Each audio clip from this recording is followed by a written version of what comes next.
Tiago, capítulo 5, vamos abrir, versos de 1 a 6. É um texto que o pastor Nairo usou, mas ele não aprofundou esse texto, porque ele usou apenas uma base para falar posteriormente do sistema de opressão do capitalismo na área econômica, né, do quanto isso oprime o interesse econômico falando mais alto. E Tiago nos fala. Eu convido você a ficar de pé. Parece que é um senta, levanta, levanta, senta, mas é por conta da honra da leitura da palavra. A gente dá tanta honra a tantos homens e não devemos honrar muito mais a palavra de Deus. Se você for um dia ao Palácio de Buckingham, na Inglaterra, você não pode ficar sentado e nem dar as costas para a Rainha Elizabeth. E aquela mulher, acho que ela vai chegar a mais de 120, né? Já está firme, forte, né? Os filhos prestes a receber a coroa, mas ela não morre, permanece firme, e jamais um inglês, um súdito, pode dar as costas em tantos metros de distância da rainha. Imagina para o Rei dos Reis e Senhor dos Senhores. Então vale a pena ficarmos de pé para a palavra do Senhor, que não é do Fernando, é do Senhor. O Fernando vai apenas ler o texto da palavra de Deus. Vamos abrir em Tiago, capítulo 5, verso de 1 ao 6. Atendei agora, ricos, chorai, lamentando por causa das vossas desventuras, que vos sobrevirão. As vossas riquezas estão corruptas, as vossas roupagens comidas de traça. O vosso ouro e a vossa prata foram gastos de ferrugens, e a sua ferrugem há de ser por testemunho contra vós mesmos, e há de devorar, como fogo, as vossas carnes. Tesouros acumulastes nos últimos dias. Eis que o salário dos trabalhadores que ceifaram os vossos campos, e que por vós foi retido com fraude, está clamando.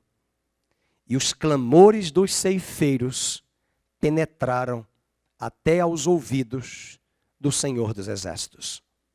Tendes vivido regaladamente sobre a terra, tendes vivido nos prazeres, tendes engordado o vosso coração em dia de matança. Tendes condenado e matado o justo, sem que ele vos faça resistência. Pai, nós deixamos o teu livro aberto, sagrado, para falar ao nosso coração que o homem não fale de si mesmo, mas que a tua palavra seja um instrumento capaz, uma espada afiada para corrigir-nos e falar ao nosso coração. Em nome de Jesus, oramos agradecidos. Amém e amém. Pode sentar, queridos.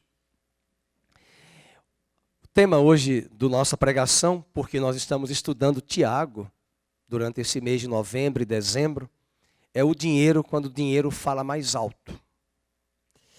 Um grande problema que oprime e aflige as pessoas. Quem está vindo hoje pela primeira vez, não se assuste, não fique preocupado. Nenhum de nós aqui, a começar de mim, é uma pessoa desequilibrada.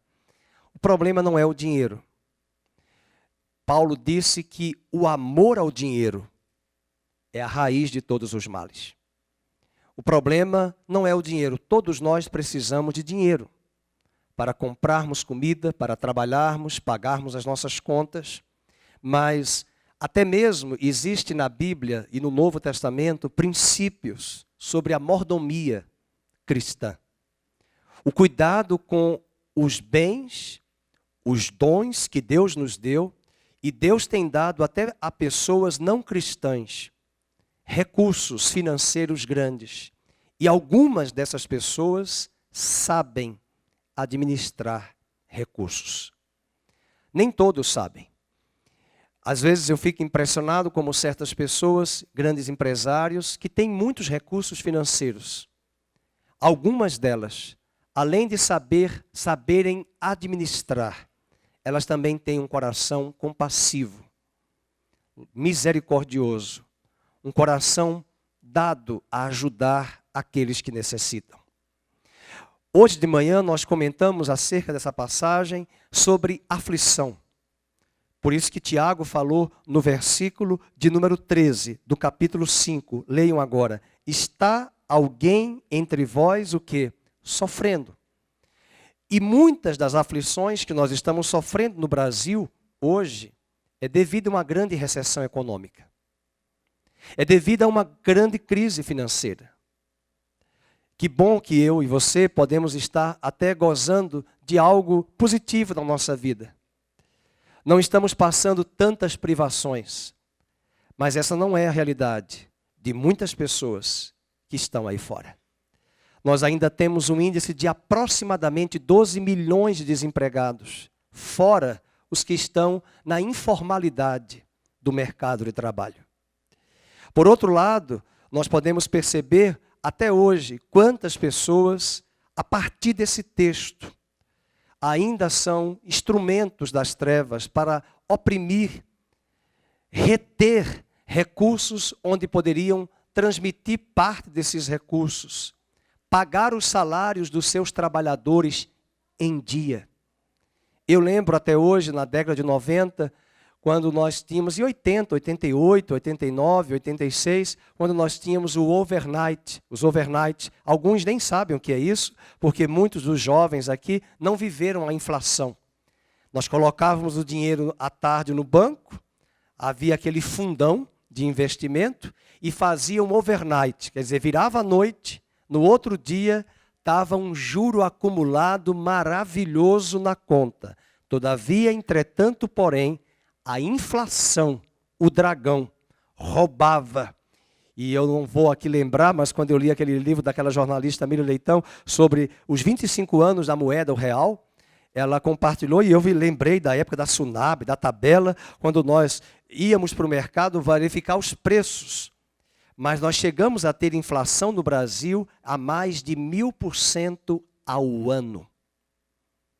Todos os dias os bancos lucravam, ganhavam, e os que tinham conta corrente física, pessoa física e jurídica, lucravam no overnight. Mas o grande problema era que empresários deixavam de pagar o salário dos trabalhadores no dia útil, no quinto dia útil, que a empresa tem que pagar. Hoje o direito do trabalho está aí para fazer muito mais isso, mas quando eles não pagavam, diziam desculpas fajutas, retinham o dinheiro do trabalhador, mas a ideia era lucrar no overnight, durante aqueles dias em que eles não tinham pago aos trabalhadores o salário, tendo dinheiro no caixa. Esse é um grande problema. Hoje a justiça do trabalho, o direito do trabalho, é uma das grandes áreas do direito do Brasil que atua de uma forma muito forte, de tentar coibir. Mas até hoje, com muitos coronéis espalhados por esta nação, no ranço do coronelismo, nós ainda temos muitas pessoas, aproveitadores, que se utilizam do trabalho e da mão de obra, quase que escrava, ou por que não dizer escrava, oprimindo e pagando uma miséria de salário para muitas dessas pessoas. Eu também não sou tonto, nem tolo, ingênuo, de entender o quanto a carga tributária para o empresário é grande. Para quem tem empresa, sabe que o salário de um funcionário não é somente aquele, é quase o dobro para pagar de impostos ao governo federal, estadual, que nós pagamos para aqueles que são empresários e têm os seus empregados ou os colaboradores. Eu não gosto muito da palavra colaborador, porque eu acho que etimologicamente não fica bem, porque não existe descolaborador. Enquanto você é empregado, você está empregado e depois se torna desempregado. Mas colaborador é uma palavra moderna que existe hoje no mercado de trabalho, os meus 1000 colaboradores. Pois é, e quando eles são demitidos, eles são descolaboradores? E colaboradores é uma palavra que etimologicamente quer dizer, são os que compartilham do mesmo labore, do mesmo trabalho. Então é colaborador ou descolaborador, porque ele vai ser demitido um dia. Né? Então é bem melhor você ser chamado de funcionário, empregado, do que colaborador. Porque depois ele colaborou 25 anos na empresa. Chute na massa glútea, porque eu estou pregando, né, irmão? Chute. E depois ele não é mais colaborador. Ele é simplesmente um descolaborador. Mas não existe a palavra descolaborador. Mas é uma palavra que eu questiono no mundo do mercado aí de trabalho, onde a gente ouve todo, porque é uma tendência muito grande de nós usarmos essas palavras e nós vamos só transmitindo, né? Usando no WhatsApp, usando nas empresas como chavão. Mas eu sempre pergunto, como um bom professor de filosofia, o que essa palavra quer dizer? O que essa palavra quer dizer? Não use a palavra em vão. O que essa palavra quer dizer? Diga a palavra. Pergunte a você que palavra é esta. Né? Então, fica aí a dica de colaborador, colabore, aquele que compartilha e que é cooperador do mesmo trabalho. Mas tudo bem, vamos voltar aqui para falar do dinheiro a partir do capítulo 5 de Tiago. 3 pontos que eu quero considerar. Primeiro, a forma de obter riqueza.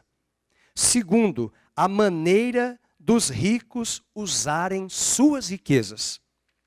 E terceiro aspecto, o que acontecerá com as suas riquezas. Eu vou repetir, o primeiro aspecto é a forma de como se obtém essas riquezas. Muitas vezes ilícitas. O segundo aspecto é a maneira como os ricos usam essas riquezas. E terceiro e último, o que acontecerá com essas riquezas naquele dia.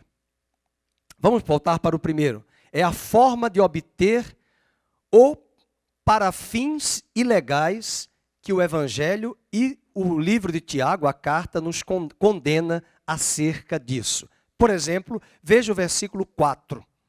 O apóstolo Tiago diz: eis que o salário dos trabalhadores que ceifaram os vossos campos e que por vós, leio aí na tela, foi o quê? Retido. Ali na tela aparece para mim, com fraude.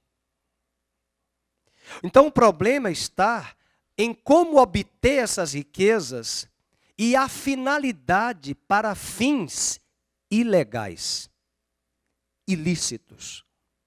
Isso é o que Deus condena. Não há nenhum problema na riqueza. Não há nenhum problema em a sua empresa lucrar. Não há nenhum problema dos seus negócios lucrarem. O problema está nas coisas ilícitas e no modus operandi de se fazer e articular as coisas. Qual é a estratégia deles? Estão retendo o salário dos trabalhadores, eles não pagam aos trabalhadores, os trabalhadores não têm advogado, porque quem tem dinheiro pode ter poder político. E se tem poder político e tem dinheiro, pode comprar o judiciário.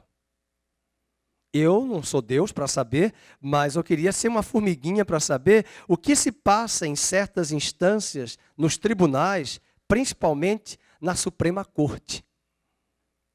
E eu achei muito interessante quando houve o último julgamento acerca de algumas questões aí da política do Brasil, por conta da segunda instância, que alguns pastores fizeram alguns vídeos e mandaram, e teve um muito corajoso, e disse o que Deus pensa acerca dos juízes, lá no livro de Amós. Deus fala em Amós dizendo: ai dos juízes que dão sentenças falsas, que foram subornadas ali, com subornos, com roubo, com fraude, para oprimir o pobre. O livro de Amós fala isso, o livro de Oséias fala isso, sobre a injustiça, principalmente contra o pobre. E eu convido você, a partir desse texto, ler comigo sobre Mateus capítulo 20, quando Jesus vai falar essa questão de mordomia e das riquezas que Ele mesmo pode nos dar. Deus deu talentos a todos nós. Eu costumo dizer que quando eu vou à padaria de manhã comprar pão, quem fez o pão, às vezes, não é nem cristão. É um ateu, mas está me ajudando. Eu vou na farmácia comprar um remédio, às vezes é uma pessoa esotérica, ocultista, que pratica coisas do mal, mas que tem uma profissão que Deus deu, que é da farmacologia, e vende remédios, e entende de remédios, e está me servindo. Sim ou não? Sim. Deus deu também habilidades a muitas pessoas de administrarem e multiplicarem recursos. Olha para José do Egito, filho de Jacó. Quando ele interpretou o sonho de Faraó, Faraó disse: eu não conheço homem como você, aqui no Egito, que tenha o discernimento e a habilidade, hoje se chama nas empresas, competência e expertise de administrar bens. É você, this is the guy, é você esse cara. É você essa pessoa que vai administrar José. Eu quero você aqui na minha corte. E eu acredito que José, se fosse nos dias de hoje, seria o ministro da Fazenda, do Banco Central. Por quê? Pela habilidade de administrar. E quem deu isso para ele? Deus.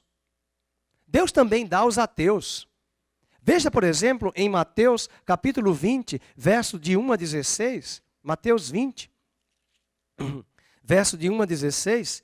Ele fala, porque o reino dos céus é semelhante a um dono de casa que saiu de madrugada para assalariar trabalhadores para a sua vinha.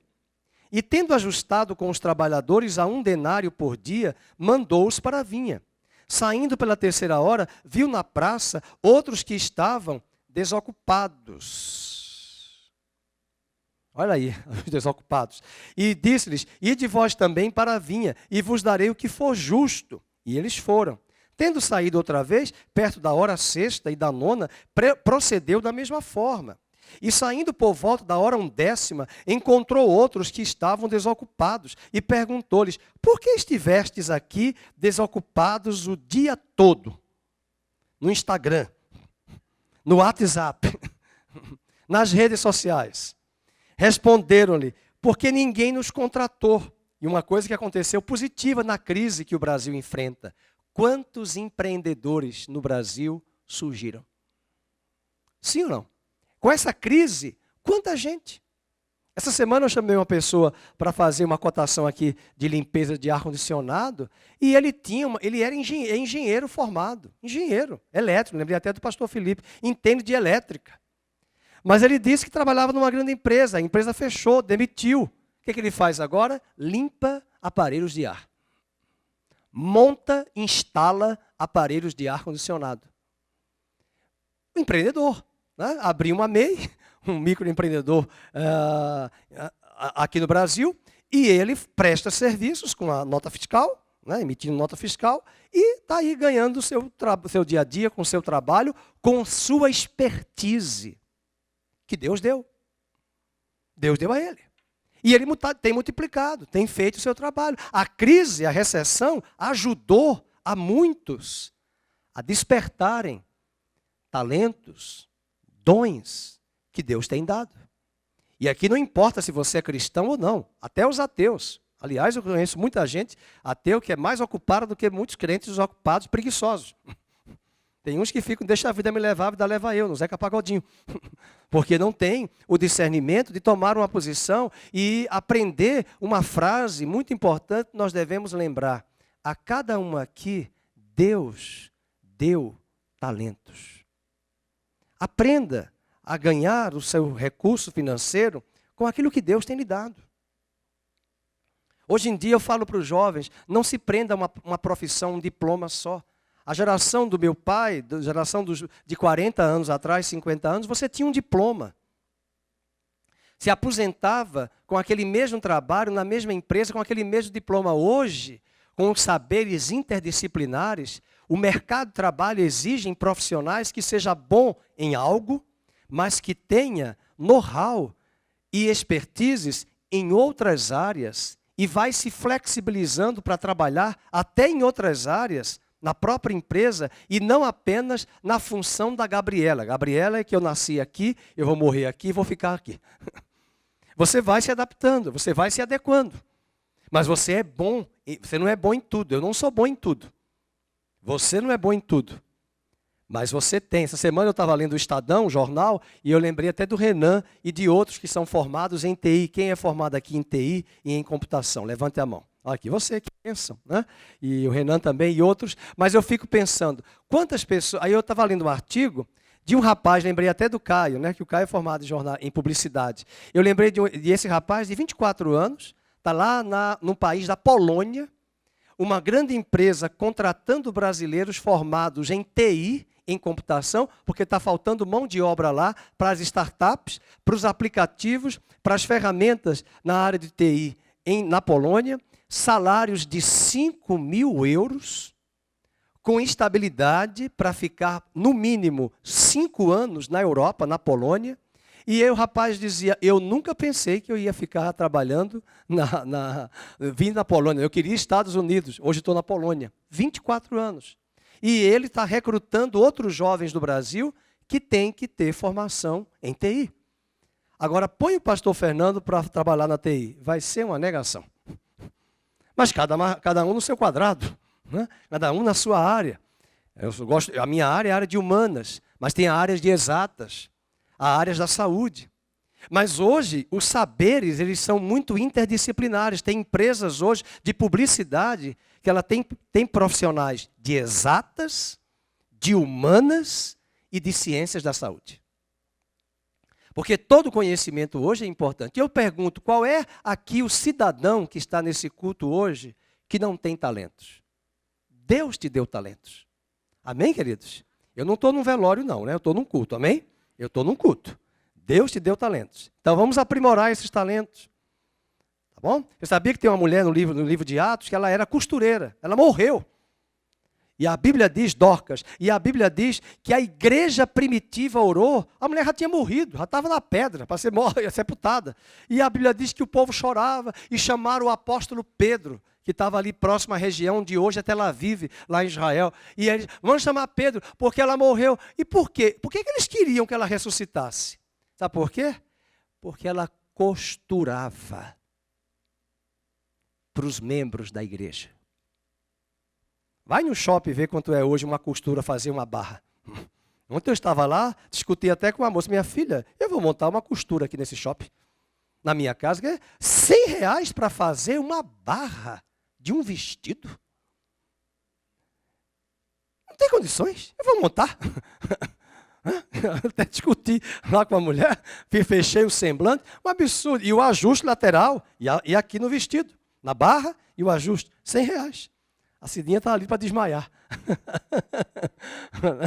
Né? Pois é, mas é porque é shopping. Mas eu pergunto, mas é o que Dorcas sabia fazer, costurar. Estou olhando ali para a Rose, a pedagoga, que costura. Né? Quanta costura ela já fez? Oi? Oi? Não está muito caro não, né? Ela... Eu falei, mas nossa, fui fazer as contas olhando para o vestido, meu Deus do céu, não está muito caro não, né? R$100 fazer a barra, né? Tá bom, tá barato, né, irmãos? Tá barato, tá bom. Vamos lá, é porque ela é costureira. Ela também costura, brincadeira, Rosa. Ela realmente costura. Mas eu queria dizer, são talentos, são talentos. E às vezes nós não multiplicamos esses talentos. Nós não usamos esses talentos. E diz o texto, no verso de número 5, verso número 7, respondeu-lhe, porque ninguém nos contratou. Ao cair da tarde, verso 8, disse o senhor da vinha ao seu administrador, chama os trabalhadores e paga-lhes o salário, começando pelos últimos, indo até os primeiros. Então veja como Jesus é muito bom na área de pagar o que é devido aos funcionários. Ele está usando uma parábola. Lógico que ele está usando. Jesus não tem uma empresa aqui na terra, mas ele está mostrando a importância dos que têm os seus trabalhadores. Não é justo você não pagar o seu empregado no dia, tendo salário, tendo dinheiro, para lucrar nos overnights. Essa é a lógica. Então, no versículo de número 11 diz, mas tendo recebido, murmuravam contra o dono da casa. Então Jesus traz aqui uma lição tanto para corrigir os trabalhadores, os que ficaram ali desocupados e que não queriam se posicionar, como também nos mostra a advertência da importância de pagar aos trabalhadores em dia. E é essa crítica que Tiago está falando na sua carta. Voltando agora, vamos para uma outra passagem muito interessante sobre Deuteronômio 24, 14 e 15. Sei que tem aqui alguns advogados na área do trabalho, e aqui tem aqui um bom conteúdo de justnaturalismo, direito natural, para mostrar que muito antes do direito surgir o direito positivado, já existia no justnaturalismo hebraico, no direito natural hebraico, princípios de se pagar o trabalhador em dia. Abra sua Bíblia, por exemplo, em Deuteronômio 24, coloque aí o verso 14 e o verso 15 na tela. Vamos ler rapidamente. Não oprimirás o jornaleiro pobre, o diarista que vai ali entregar todo dia, e necessitado, seja ele teu irmão ou estrangeiro que está na tua terra. Agora leia em voz alta o verso 15. No seu dia, vamos, lhe darás o seu salário antes do pôr do sol. Só para explicar que o salário naquela época não era o mês, era o dia. Então o trabalhador trabalhou hoje, o empregador tem que dar o salário hoje. Terminou o trabalho. Já ouvi histórias de madames que contratam pessoas para limpar a casa com 5 quartos, chiquérrima. A pessoa limpou. Maria, eu vou pagar a semana que vem. Aí a Maria não é tonta, vai no Facebook e vê lá a madame gastando todas na mesma noite. Onde é que está? Não teve o dinheiro. Hoje tudo você sabe onde é que está. Um dia desse eu vi uma vereadora aqui numa cidade do Brasil dizendo que tirou uma licença médica para o joelho e à noite ela estava dançando na festa. E o Instagram e o Facebook mostraram. Ela estava lá. Agora imagina, você tem condições de pagar o salário e você não pagou. Meus irmãos, para Deus isso tem nome, isso é injustiça. Isso é oprimir o pobre. Eu não vou dizer, porque isso aqui está sendo gravado, mas tem aqui um artista famoso, um apresentador de TV, que a esposa dele teve a capacidade de dizer que ela comprava calça jeans em promoção e a promoção era R$12 mil uma calça. E eu pensei, será que ela paga R$12 mil a empregada que limpa os 10 banheiros ou 30 banheiros da casa dela? Não precisa ser 12 mil, pelo menos 5 mil. Às vezes é aí que está a injustiça, os pesos diferentes, as medidas diferentes, 2 pesos e 2 medidas. E ainda alegar que não tem condições de pagar. Outro texto interessante, Levítico 19:13. Vamos para Levítico 19:13. Deus está irado. Deus mostra lá no Velho Testamento, e Tiago vai trazer essas questões. Levítico 19:13. Põe na tela, por gentileza. A palavra de Deus diz, capítulo 19, verso 13. Não oprimirás o teu próximo, e nem o roubarás. A paga do jornaleiro, do diarista, não ficará contigo até pela manhã. Outra questão, olha aqui uma palavra de alfinetada para os juízes. Porque quem tem dinheiro, compra a política, compra o judiciário. Veja o que diz o texto no verso 15. Não farás injustiça no juízo, no julgamento. Vamos ler? Nem favorecendo o pobre, nem comprazendo ao grande, ao rico. Com justiça, julgarás o teu próximo. É um texto muito forte falando sobre o cuidado.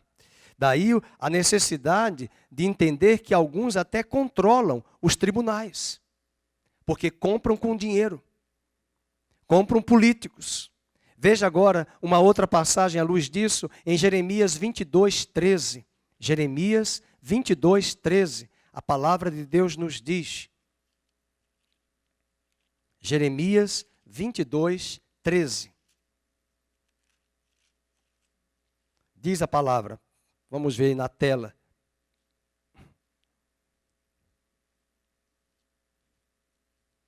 Será que é esse texto 22:13? Creio que sim. Ai daquele que edifica a sua casa com injustiça e os seus aposentos sem direito, que se vale do serviço do seu próximo sem paga e não lhe dá o salário. Ai daquele que se aproveita.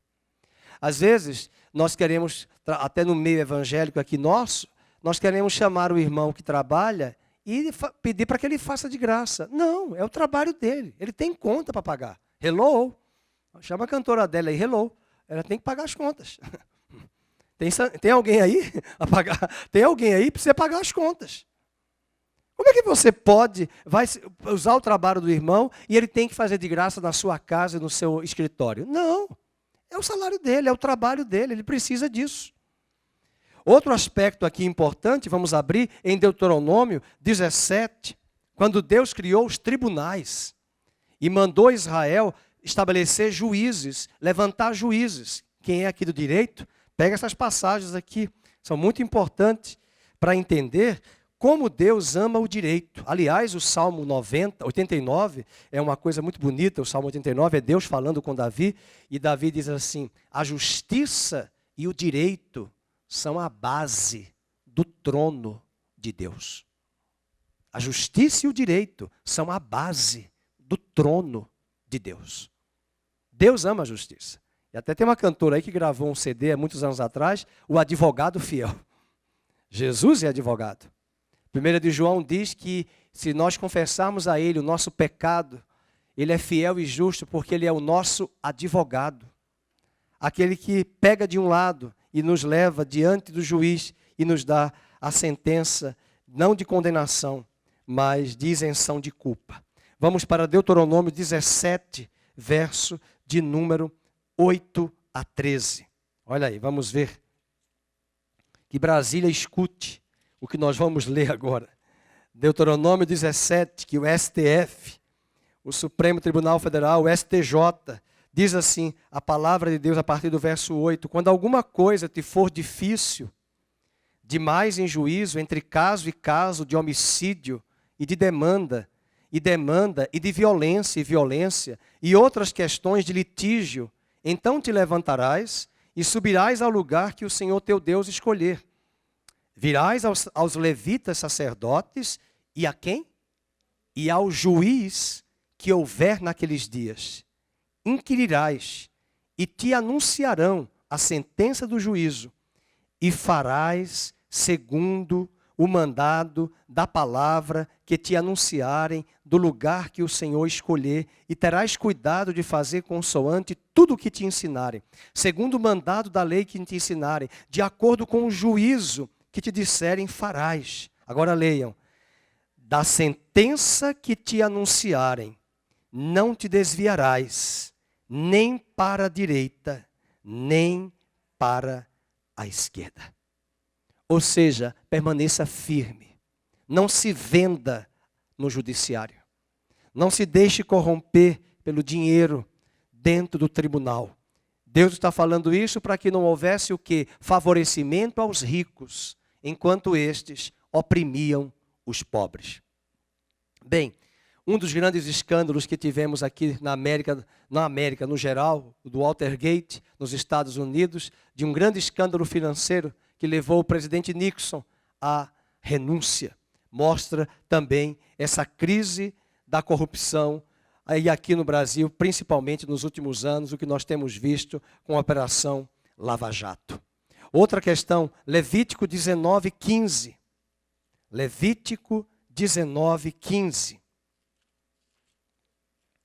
Vamos colocar aí na tela, 19, 15. A palavra de Deus também diz, não farás injustiça no juízo, nem favorecendo o pobre, nem comprazendo ao grande, com justiça julgarás o teu próximo. Abra ainda a sua Bíblia, é que eu tinha esquecido de ler esse texto, Deuteronômio 19, 16 a 21. Também a palavra de Deus nos diz. Deuteronômio 19, 16 a 21, diz assim.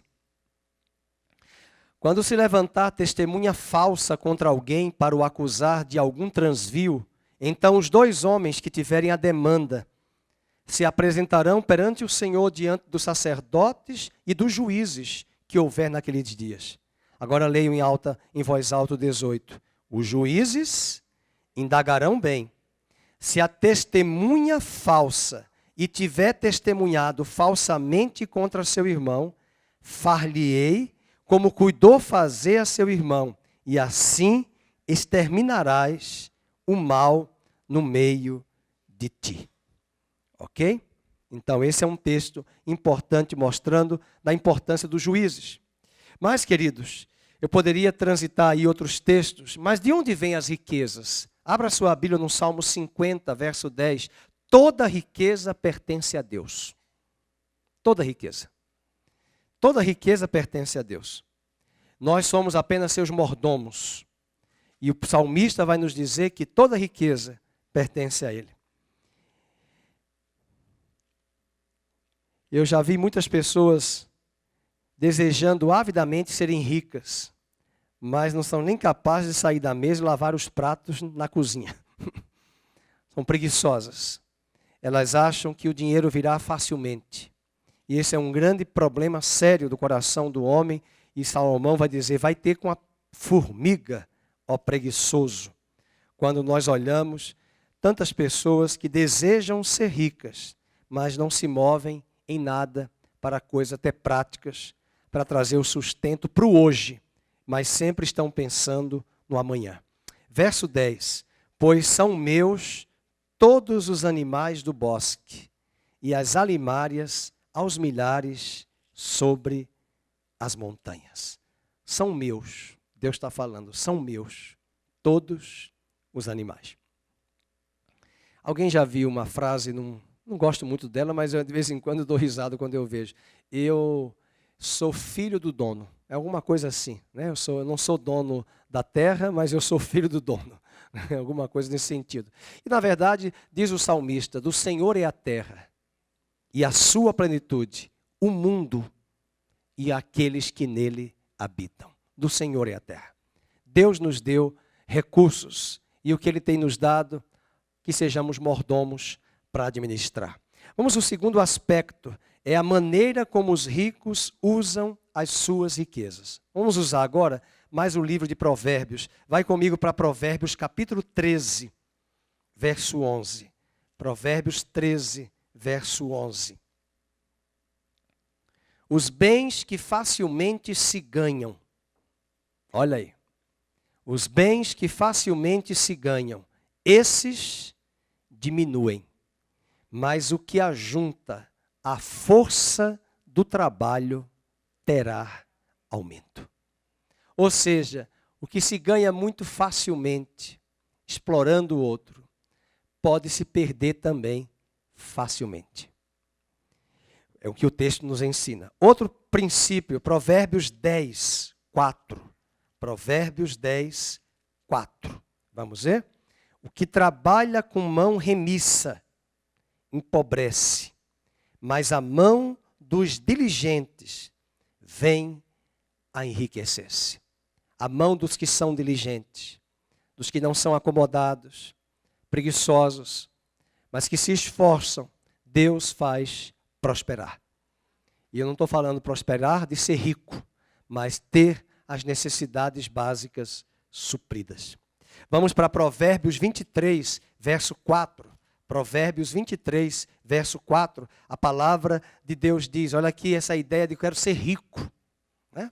Uma vez uma pessoa falou, pastor, eu quero ser rico. Eu digo, então acorde cedo. Durma menos e acorde cedo. É para ser rico.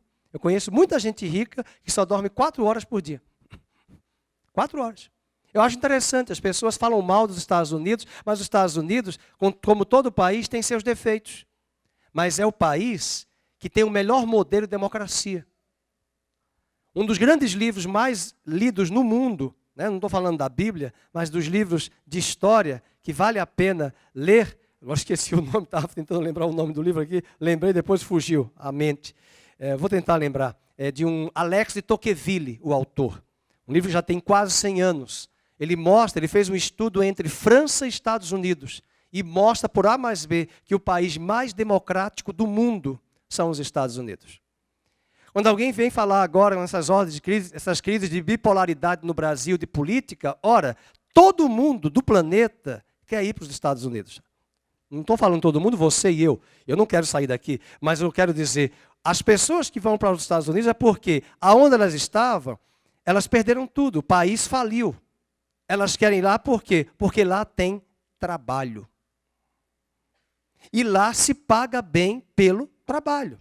Eu não estou dizendo que tem facilidades para quem chega lá e não tem condições de ficar legal. Vai ficar ilegal? É complicado. Mas em termos de oportunidades, de condições, tem de crescer. Estive em 2015 na Flórida visitando algumas igrejas e fiquei lá impressionado. Em uma igreja, 90% dos membros brasileiros, todos ilegais. Eu falei, irmão, vocês estão em pecado. Vocês estão em pecado, ilegais. Eu falei assim, meu Deus, é uma bênção, mas são ilegais. Inclusive o pastor, há 30 anos lá, e não pode vir para o Brasil. 30 anos, não pode vir. Os filhos nasceram lá, são americanos, mas ele não. E as ovelhas, e eu saí perguntando, ninguém quer voltar, ninguém quer voltar. Sabe por quê? Muitos deles continuam fazendo faxina, mas ganham $100 por meio período. $100, vão juntando e vão comprando seus bens e vão construindo sua casa. Então, que ideia é essa? Mas é porque o país oferece, mas não é de agora. Isso é o berço protestante que chegou lá. Você precisa ler o livro que eu falo aqui há anos, A Ética Protestante e o Espírito do Capitalismo. Foram os protestantes que chegaram lá, os puritanos ingleses, que eram diligentes, determinados. Trabalha em empresa americana. O Renan trabalha na IBM. Vai ver. Tem vários valores democráticos. Agora, chega lá na segunda-feira, naquele rito. Deixa a vida me levar. Não, é horário. Para entrar. São valores éticos e morais que têm que ser bem conservados. Integridade. Não tem essa de risadinha. Não, a gente pode. Não tem nada de risadinha. É trabalho. Isso é a cultura. Então isso mostra o quê? O que está escrito aqui em Provérbios. A diligência. A disciplina. Quer ficar rico? Dá uma lida em Provérbios 23, verso 4. Vamos ver. Não te fatigues para seres rico. Não apliques nisso a tua inteligência. Ou seja, não faça disso foco. Que o teu foco seja trabalho, e os puritanos pensavam assim, Deus, família, escola e trabalho. Os ingleses chegaram nos Estados Unidos e fizeram 3 coisinhas. Eles precisavam de mão de obra para trabalhar nas fábricas. O que eles fizeram? Escola, porque tem que ir para a escola para estudar, para ter know-how, leitura. Porque quando chegar na fábrica, como é que eu vou trabalhar com um manual se eu não sei ler? Então, aprende-se a ler na escola, e aí eles diziam, todos têm que ir para a escola bíblica, para a igreja. Aí vai na igreja, protestantismo americano não é o catolicismo medieval que veio para o Brasil. E quem falou isso foi o Sérgio Buarque de Holanda, no livro Raízes do Brasil, que o catolicismo que veio ao Brasil é assim, eu sou casado, tenho minha esposa, mas eu tenho 3 amantes. E o sacerdote romano faz vista grossa. E não corrige, e não coíbe. Mas a igreja protestante, você tem amantes, vai para o fogo do inferno. Ou você deixa a sua esposa, as suas amantes, e fica só com a sua esposa, ou aqui você não congrega. Eu não estou falando do protestantismo de hoje, eu estou falando de 300 anos atrás, quando eles chegaram na América do Norte. E um detalhe, eles eram ricos. Sabe por quê? Porque eles plantaram as fábricas na Inglaterra, vieram para os Estados Unidos, plantaram fábricas e começaram a ganhar dinheiro. Só que um detalhe, eles não têm bolsa da Louis Vuitton para pagar de $35 mil. Quase desmaiei quando eu vim numa loja, a bolsa de uma loja lá da França, que eu fui, me segura, porque a bolsa mais cara custava 125 mil euros. Eu quase que perguntei lá em inglês para o dono da loja, escuta, qual foi a vaca que deu esse couro? Eu vou atrás dela. Não é possível que tenha um animal que ceda esse couro para fazer essa bolsa que custe 136 mil euros. Multiplica por 5, dá um apartamento de 700 mil reais. Isso mostra aonde chegou o capitalismo. Não existe isso, meus irmãos. E aí os puritanos vão trazer as fábricas para fazer o quê? Vai ter o trabalho, você trabalha, tem ordem, e eles vieram da Inglaterra. A Inglaterra tem o horário rígido. Você sabia que John Wesley, os metodistas, como John Wesley era, pensavam assim, 8 horas eu durmo, 8 horas eu trabalho, e 8 horas eu escovo os dentes, arrumo o cabelo, orelha, nariz, garganta, roupa, lavo roupa, passo roupa, vou para a cozinha, limpo a cozinha. Você tem 8 horas para fazer tudo isso. Aqui hoje é diferente, você fica 5 horas no trânsito. Mas você tem lá 3 vezes 8, 24. Tudo muito britânico. São esses puritanos que chegam na América do Norte. Aí eles começam a acumular capital. Só que eles não vão gastar. Sabe por quê? Porque eles não ostentam. Eles não têm luxo. E não fala mal deles não. Sabe por quê? A maioria, acho que eu vou afirmar, quase 90% das igrejas que nós temos no Brasil foram plantadas por missionários americanos. Quem plantou? Os batistas. Quem plantou? Os presbiterianos. Quem plantou? Os metodistas. Quem plantou? Os anglicanos. Quem plantou? São as igrejas que vieram dos Estados Unidos e plantaram igrejas aqui. De onde veio esse dinheiro, meus irmãos? Do trabalho. Então eles não ostentavam, eles não viviam no luxo. E esse é o problema de como aqueles ricos que Tiago está escrevendo usavam as riquezas. Vai comigo para Tiago, vamos avançar.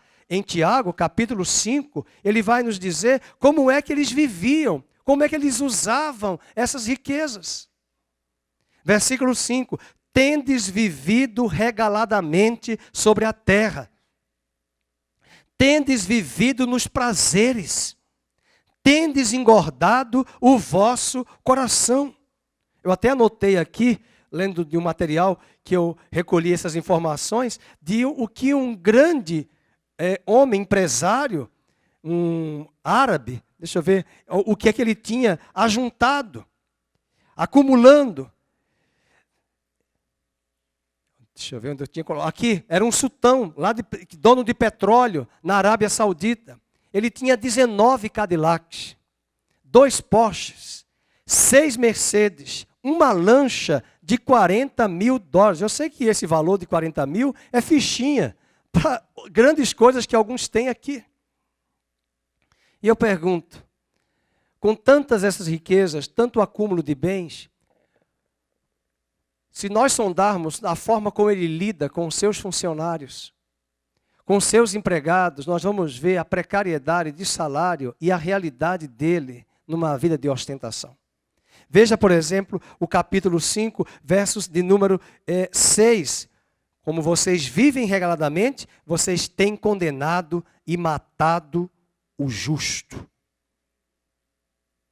Sabe por que Tiago está falando isso para os ricos daquela época? Não se assuste. 10 anos depois, o general Tito vai destruir Jerusalém e vai levar todas as riquezas de Jerusalém fora da terra da Judeia.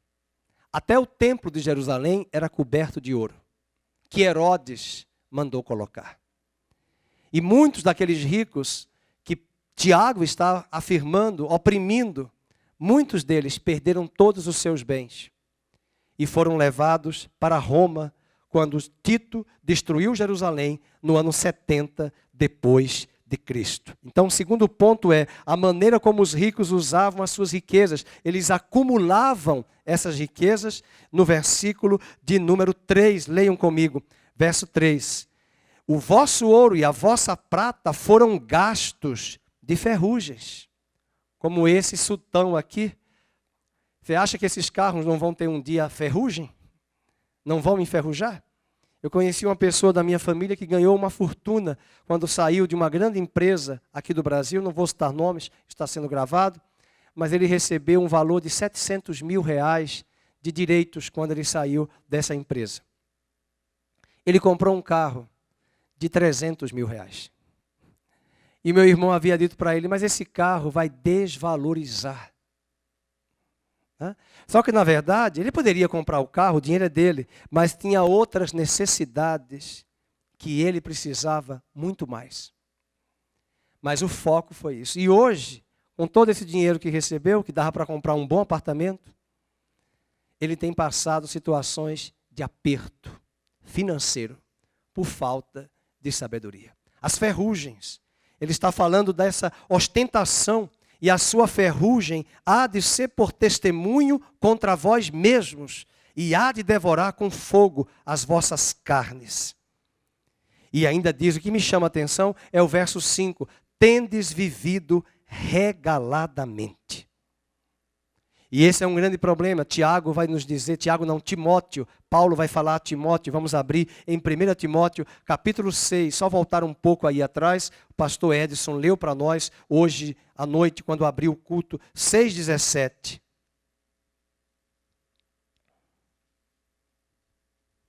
Nós não podemos confiar nas riquezas e achar que nós só estamos bem, porque há muitos que podem ter tanto. Nós temos um empresário no Brasil que saiu na lista da Forbes, dos empresários mais ricos do mundo. E hoje ele despencou. Não perdeu tudo, mas o que tem de processos e o que tem gasto com advogados na área criminal para tentar ser isento de toda essa culpa, é pela misericórdia de Deus. E o capítulo 6,17 de Timóteo diz, exorta os ricos do presente século que não sejam orgulhosos, nem depositem a sua esperança na instabilidade da riqueza, mas em Deus, que tudo nos proporciona ricamente para nosso aprazimento. Que pratiquem o bem. Deus não despreza o rico, não, queridos. Tem muita gente rica, boa, humilde. Tem muito pobre metido a besta, usar uma expressão bem nordestina, né? Mas tem muita gente rica, humilde.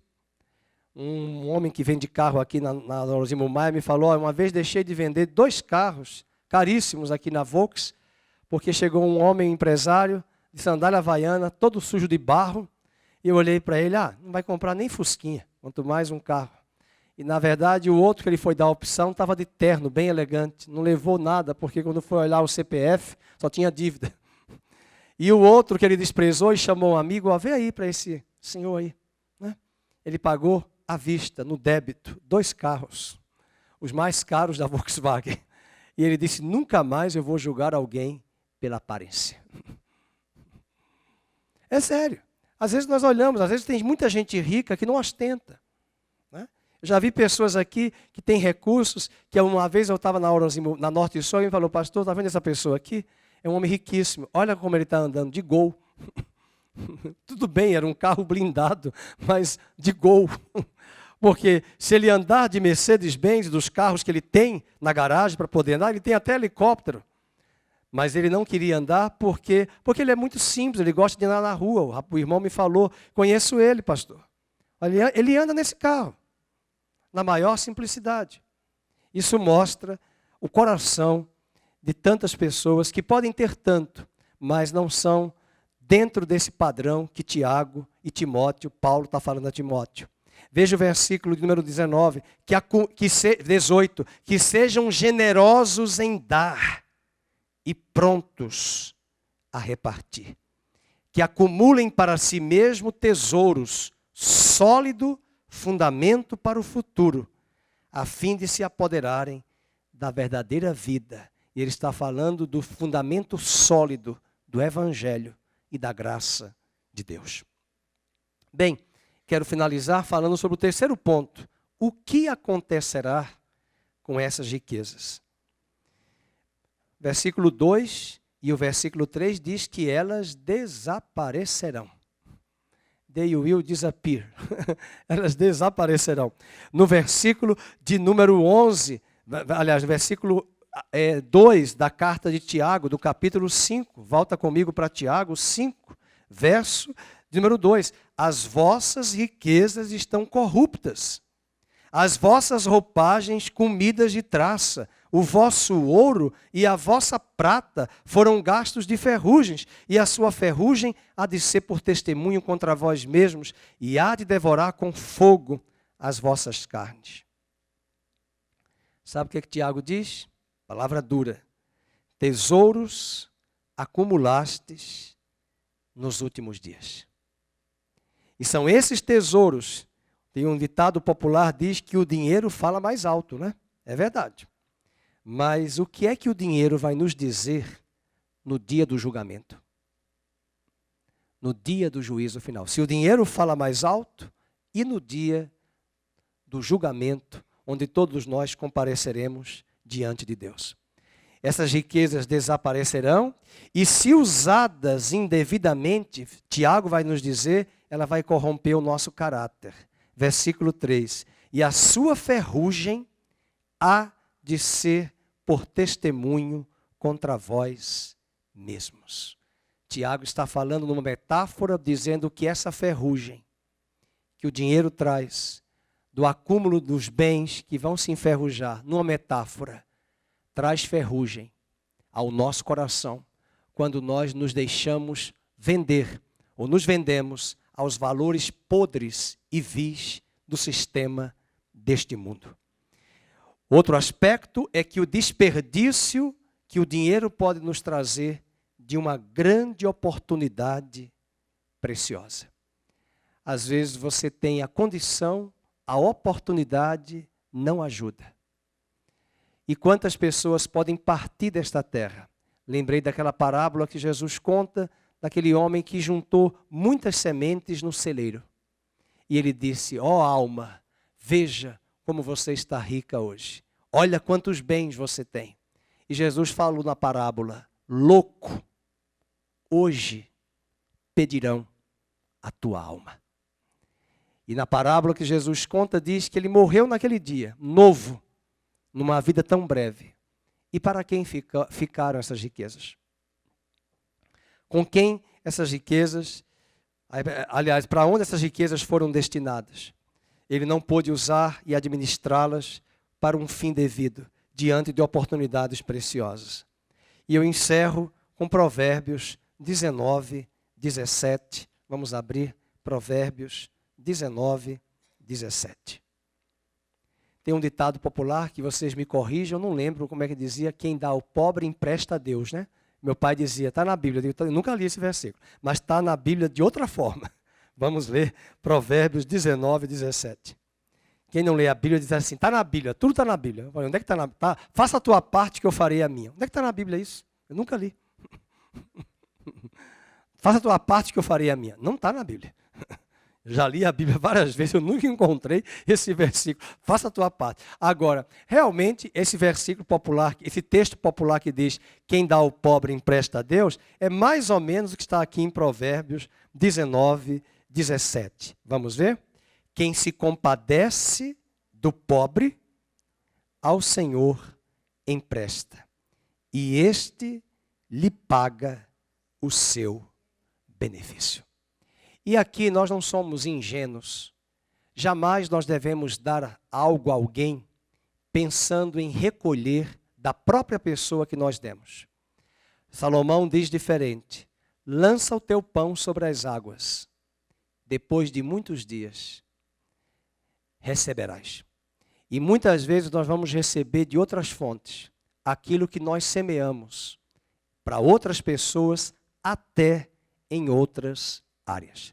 Você pode amanhã semear financeiramente numa pessoa e amanhã você receber de outra uma ajuda daqui a 30 anos, que alguém vai te usar, ser usado por Deus para te abençoar. Não espere dar para receber de quem você semeou, mas semeie naquilo que está ao seu alcance. E que Deus nos ajude com esta palavra a pensarmos em tantas pessoas e em nós mesmos que temos condições, recursos, aquilo que está ao nosso alcance, que nós podemos fazer. É verdade que existem pessoas oportunistas. É verdade que existem pessoas aproveitadoras de situações. Mas nós podemos ser instrumentos de Deus para aquilo que Deus tem nos dado. Nós podemos multiplicar e abençoar na vida de tantas pessoas. Amém? Vamos ficar de pé. Vamos orar. Vamos orar para que os que têm tantos recursos, que neste Natal, tanta gente aí fora nesse Brasil, seja abençoado. Minha oração é que o governo atual faça uma boa reforma tributária para que os impostos diminuam para os empregadores e haja mais oportunidade de portas de trabalho para tantos jovens em nosso Brasil, né? Nós sabemos o quanto o Brasil precisa de uma reforma tributária em nosso país. A carga tributária é altíssima e empresários sofrem e não podem custear mais empregados em função dessa carga tributária. Curva a sua cabeça, vamos orar. Pai querido, essa é uma palavra que não é apenas para os ricos, é para todos nós. O Senhor tem nos dado talentos, dons, ferramentas, expertises, competências para administrarmos tantas coisas. Nós às vezes olhamos para esse texto, nós pensamos apenas nos ricos e nos poderosos. É bem verdade que esse texto fala isso.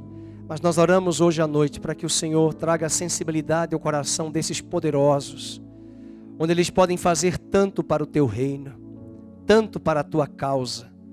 Mas também pensamos em nós, naquilo que está ao nosso alcance, naquilo que nós podemos fazer, naquilo que nós podemos usar dos nossos talentos, dos nossos dons, para servirmos o reino de Deus. Venha nesta noite despertar cada um de nós, como disse Paulo a Timóteo, desperta o dom que há em ti, pela imposição das tuas mãos. Não apenas nos dons para a igreja, para o ministério espiritual, mas nós quero orar para que o Senhor desperte aqui hoje os talentos, as expertises que o Senhor deu a cada um, através da sua vida, da sua trajetória de formação, de valores, que o Senhor possa despertar hoje, que essas pessoas que estão sem norte, sem direção na vida profissional, na vida financeira, que o Senhor traga a elas um caráter empreendedor, um desafio de empreender algo a partir de uma competência que o Senhor tem dado a este homem e a esta mulher. Nós apresentamos as nossas mãos. A tua palavra diz que nós não podemos se apresentar diante de ti de mãos vazias, mas nós nos apresentamos a ti, orando para que o Senhor multiplique em nossas mãos o que o Senhor tem nos dado. E eu oro pelos jovens que aqui estão, jovens solteiros, jovens casados. Eu oro pelos adultos que estão aposentados, que precisam complementar a renda, para que o Senhor dê a eles estratégias, diretrizes, normas, direções aos seus corações, para que o Senhor desperte neles hoje à noite condições para que eles possam pagar seus compromissos, suas contas, sua moradia, e eles possam lograr êxito e cumprir a tua palavra que diz: sejam prósperos, assim como é próspera a tua alma. Por isso, Senhor, tira de nós o sentimento de querermos ser ricos, de estarmos apenas com aquela tônica de olhar o que os outros têm, de ter aquilo que nós gostaríamos de ter, mas que o nosso coração esteja firme, disciplinado a fazer aqui na terra a tua vontade, a trabalharmos, a acordarmos cedo, a sermos diligentes com aquilo que o Senhor tem confiado a cada um de nós. Não oramos apenas pelos profissionais, oramos pelos jovens estudantes, para que eles sejam diligentes nos estudos, disciplinados no saber, disciplinados na educação, nos estudos acadêmicos, nos estudos escolares, para que eles sejam os melhores. Como os puritanos ingleses e americanos diziam, é tudo para a glória de Deus. Quero ser o melhor para a glória de Deus. Queremos ser o melhor, queremos ser os melhores para a glória de Deus, fazendo todas as coisas com zelo, com afinco e com excelência. E que o Senhor te abençoe e te guarde. Que o Senhor abençoe o seu trabalho, abençoe as suas mãos. Que o Senhor traga hoje aqui, hoje, neste culto, hoje, o Senhor traga insights. Que o Senhor traga percepções do teu trono para o coração de pessoas que aqui estão. Para que elas saiam daqui hoje encorajadas, com oportunidades singulares que o Senhor dará a esta jovem, a este jovem, a este homem e a esta mulher. Pai, eu quero repreender o espírito de opressão, de desânimo, de medo. Quero orar pelos que estão desempregados aqui, para que eles saibam que existe vida fora dessa empresa que acabou de demiti-lo. E nós oramos para que portas sejam abertas para os jovens que estão aqui, para os adultos que estão aqui desempregados e precisam de uma oportunidade do Senhor. Nós entramos agora no reino espiritual, nós entramos agora em guerra e repreendemos e resistimos toda forma sutil das trevas de oprimir estas pessoas. Que estas pessoas saiam agora desses lugares enclausurados da depressão, do pânico, do medo, da angústia, e elas sejam livres pelo poder do Evangelho. E que elas sejam ávidas e dispostas a fazerem a tua vontade e a estarem dispostas hoje aqui para começarem algo novo que Deus tem para elas, algo novo que Deus tem para elas, e que elas não venham a temer, ó Deus, esse mal que cerceia cada uma delas, mas que toda opressão bata em retirada hoje à noite, que elas saiam daqui libertas, curadas, saradas, e que os poderosos desta terra convertam-se ao Senhor, tenham oportunidades de terem seus corações quebrantados, sarados, curados, e possam compartilhar tantos recursos que o Senhor tem dado a eles, com pessoas honestas, sensatas, que serão seus colaboradores. No nome de Jesus oramos, agradecidos. Amém.